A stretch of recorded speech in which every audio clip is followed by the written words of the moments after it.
We would consider Johannesburg to be one of the most radioactive cities in the world. We are having a problem of children with the same deformity. Children who cannot walk, children who cannot talk. From these tailing storage facilities alone, 50 tons of uranium enter the groundwater. The landscape around Johannesburg has been scarred by more than 130 years of gold mining. Massive dumps, many of them abandoned and ownerless, loom over the city. To have about a teaspoon full of gold, you have to extract a ton of waste. And that waste includes toxic heavy metals like arsenic, lead, chrome, uranium, and others. And then they can contaminate not only the water, but also the air. The people who live close to the mine dumps are worried. Today we are here in Snake Park, to the community that is affected by the mine dump. People who live adjacent to the mine dump that has caused death to our people. My name is Tiny. I'm a campaigner here in Snake Park, Soweto. And mines are using chemicals lapayana. They are using chemicals that are very strong. There hasn't been a large-scale medical study on the impact of the mine dumps. But in this one small neighborhood, we met 4 children with cerebral palsy, and the community is convinced that's significant. A lot of children are sick because of this mine dump. A lot of people are coughing because of this mine dump. Now we are coming across children with cerebral palsy. The doctors won't tell you that it's linked to the mine dumps, and they don't explain each and anything to you. But what do you believe? I do believe that it's the cause of this mine dumps. It's very, very difficult and it's painful. Seeing children her age can take themselves to the toilet, can go to the school, and you have the burden to change the diapers, feed her. And sometimes, even though she's got a pain somewhere, you can't be able to know. You just have to figure it out yourself, what is wrong with the baby when it's crying.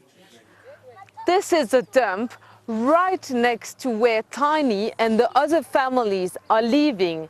In the air they breathe are lots of heavy metals, including lead and uranium.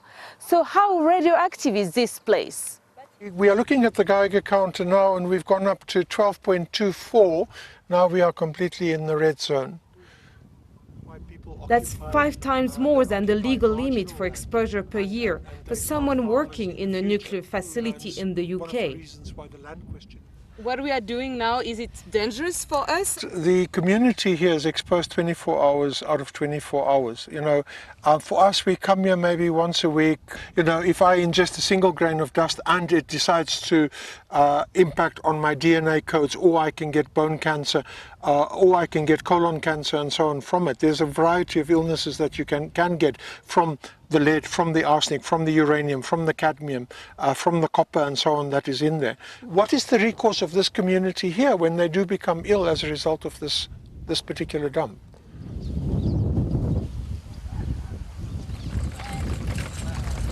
There are many communities around Johannesburg living close to more than 200 mine dumps, and here in Tudor-Shaft informal settlement, people have built their homes right next to radioactive waste. Tudor-Shaft has been declared a radiation area. In June, a parliamentary committee urged that the people who live here should be relocated as quickly as possible. Here is the dump material, and you can see this shack is built adjacent to the dump material, in fact on the dump material, which its common cause is high in radioactivity and toxic metals. It was recommended that people that live here must be screened. In other words, they must wear lead suits in order to live here, or they may only visit their houses for very short periods of time, not to be exposed to the radioactivity. Each and every day when it's windy, you can feel there's something inside your body. You can even sometimes you even cough, and when you cough, you know that wind, that soil is coming inside you. inside your stomach, so your lungs. That's how it affects us. This is my baby Lou. She's only 2 months old. All I wish for her is to come out of this place and go somewhere, have a safe environment where my baby can stay. Please, maybe if they can allocate us and go somewhere, have a house, live a healthy life. A study conducted in Ribstein, another nearby township, found clear evidence of the danger of living close to a mine dump. Children and adults who live closer to the mine dump have significantly elevated levels of lead in their blood. And the same applied to soil. The closer people's gardens or houses were to the mine dump, the higher the levels of lead in their soil. So now we've come here to the Mineral Council to speak to these guys who represent the mining companies, and we want to know what they think about this problem and if they think that they are responsible. There should be a buffer zone between communities and the mine dumps, and the distance is regulated. So the incidences that you are talking about are instances where it's the communities that have encroached on the mine dumps, because the mine dumps were there before the communities. Isn't some of the responsibility has to be taken by the industry? Well, the industry is taking responsibility. What you are talking about are just anomalies. But actually, they are not anomalies. It's estimated that tens of thousands of people around Johannesburg live on or close to mine dumps. It's of great concern to the government. We are dealing with rehabilitation and the legacies of mining at many fronts. It's a huge problem that we have to deal with. We've got over 6,000 ownerless mines. So to deal with them, it's going to cost us, the initial cost at the time when the actuarial evaluation was done was at about 300 billion rands. So it's a huge liability that we have as a state.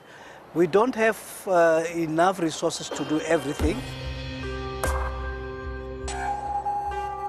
It is unacceptable for mining companies to move on, leaving gaping holes in the ground, polluted rivers and unenriched and disrupted communities.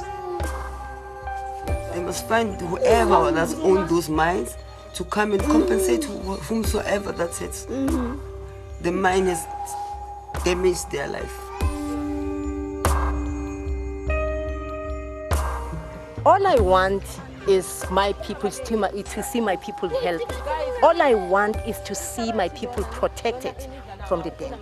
And all I want is to see the government or the miners rehabilitating these mine dams, because they are causing a havoc to my people.